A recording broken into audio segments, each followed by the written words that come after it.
On est au salon de départ de la American Airlines à l'aéroport de Port-au-Prince. Coup de théâtre, oui, c'est le mot. Le climatiseur ne fonctionne pas et l'on grille au sens propre, même que le mot propre est de trop, parce que c'est pas propre quand on doit en une seconde enlever veston, cravate, chaussures, ceinturon, lunettes, son lap d'une valise à main surchargée et quoi encore, et les remettre en place aussitôt. Aux actuels Jeux Olympiques, on ne fait pas mieux. Et cela 2 fois coup sur coup, en passant l'immigration et pour franchir le carré de American, aucune autre ligne ne l'impose, celle-ci étant considérée comme un néant droit. Avec tous les ennuis donc que constituent aujourd'hui les mesures de sécurité dans la lutte contre le terrorisme international, pour se retrouver brusquement plongé dans une chaudière bouillante, une chaleur pire que celle dans la rue, où le thermomètre affiche depuis une semaine près de 90 Fahrenheit. Trop, c'est trop. En même temps que le billet Port-au-Prince-New York coûte près de 500 $ américains, outre un taux de change local de près de 65 gourdes pour $1. Et le casse-croûte qu'on vous sert pendant près de 4 heures de vol, qui ne pèse pas plus lourd qu'une croûte de pain. Décidément, la ligne aux initiales et nous prend pour des ignares. Or, justement, nous le sommes, parce qu'on n'entend pas une seule protestation. Les gens ne savent où se mettre. On a installé quelques immenses ventilateurs datant de Mathusalem qui font un immense vacarme, mais pas une plainte. Même pas moyen d'aller prendre un rafraîchissement à l'étage où se trouve le bar, parce que là aussi, c'est le même traitement. Cependant, ce n'est pas l'aéroport qui est en cause, puisque la climatisation marche partout, sauf au départ de la American. Pas un seul mot d'excuse non plus.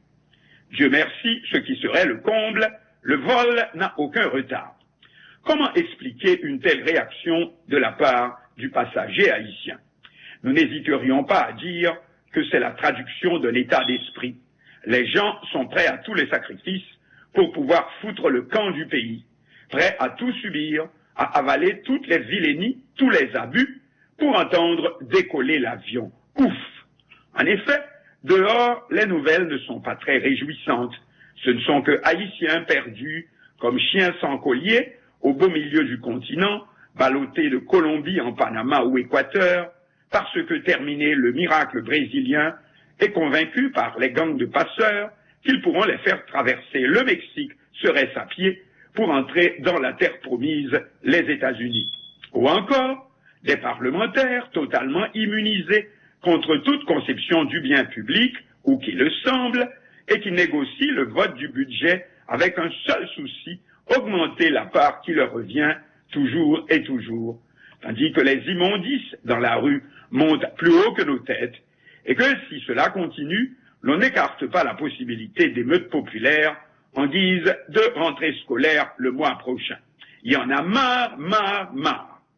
Alors pourquoi une American Airlines, en effet, se gênerait? Plus cher le billet, plus bas le service, c'est le cochon de payant, le tarif le plus fort pour un traitement de cochon. Parce qu'en face, c'est l'insensibilité ou la peur. Très probablement, les responsables haïtiens ne bougeront pas. Faut pas mécontenter la compagnie phare du transport aérien local, n'est-ce pas grâce, entre autres, à American, que nous devons le passage à l'international de plus réussi de l'aéroport du Cap-Haïtien. Et quoi encore? Oui, par exemple, au niveau des employés locaux de la compagnie. Autrefois, des petits bourgeois plutôt snobs, aujourd'hui, définitivement plus près de la clientèle. Quant à celle-ci, nous voyageons au milieu de 2 messieurs qui nous prient, tous les deux, de les aider à remplir leur fiche d'immigration à l'arrivée à New York. C'est tout vous dire. Ah oui, les indications électroniques pendant le vol sont communiquées dans 2 langues, en anglais bien sûr, et dans notre créole. La même bande-son qui a été utilisée, diffusée pendant tant d'années dans un français impeccable, lu par notre regretté François Latour. Comme dit le créole, après on tend chez on lot. Traduisez, les temps ont bien changé. Et American met, comme on dit aux États-Unis, son cœur là d'où elle tire sa fortune. Ah, est-ce vrai? Point du tout. Si cela signifie négliger d'avoir un climatiseur de secours à l'aéroport de Port-au-Prince, comme toute entreprise qui se respecte. On a plutôt le sentiment que se mettre au niveau de la clientèle ici signifie considérer que ce sont des gens qui n'ont pas la clim chez eux et donc qui ne font pas tant la différence que celle-ci marche ou pas. Ou tout simplement qui sont si pressés de s'échapper de leur enfer de pays que cette chaleur qui vous gêne tant, pour eux, ne leur fait ni chaud ni froid.